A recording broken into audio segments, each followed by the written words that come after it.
Les questions pièges obsèdent beaucoup de candidats. Parmi ces questions pièges, les que changeriez-vous sont un classique et elles inquiètent beaucoup. C'est des questions comme que changeriez-vous à votre parcours, que changeriez-vous dans votre personnalité, que changeriez-vous dans l'entreprise et dans son organisation si vous deviez l'intégrer. Le plus important à comprendre lorsqu'on passe des entretiens, c'est que un entretien réussi n'est pas un sans faute. Lors d'un entretien, vous allez très bien répondre à certaines questions, en tout cas, vous aurez une bonne image de la réponse que vous avez donnée et parfois ce sera plus approximatif. Ce n'est pas absolument rédhibitoire de parfois laisser traîner quelques bourdes en entretien. C'est l'image globale qui va être retenue par le recruteur. Vous devez comprendre qu'il n'y a pas de réponse parfaite. Il y a votre réponse et de toute façon, toutes vos réponses vont permettre au recruteur de se faire une idée et d'évaluer l'adéquation entre votre personnalité et le poste, ainsi que l'entreprise, l'équipe dans laquelle vous allez évoluer.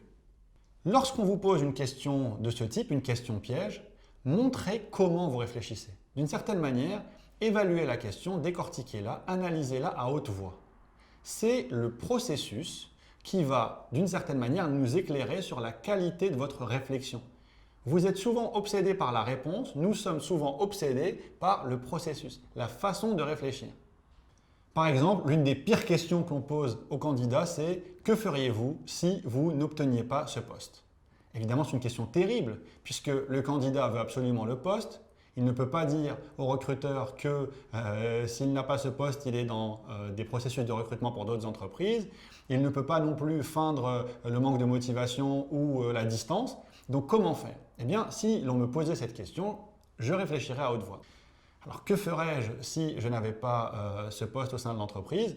Eh bien tout d'abord, là comme ça, je vous dirais que je préfère tout faire pendant les 10 ou 15 minutes qui nous restent pour m'éviter ce genre de réflexion.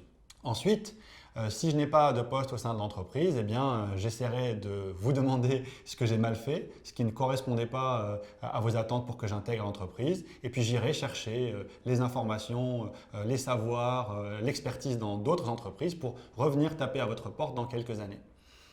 Vous voyez que finalement, ce que j'ai essayé de faire, c'est non pas trouver la réponse immaculée qui fonctionne parfaitement, mais leur expliquer comment je bâtissais mon raisonnement pour répondre à leurs questions dont tout le monde sait que c'est une question piège, surtout les auteurs de cette question.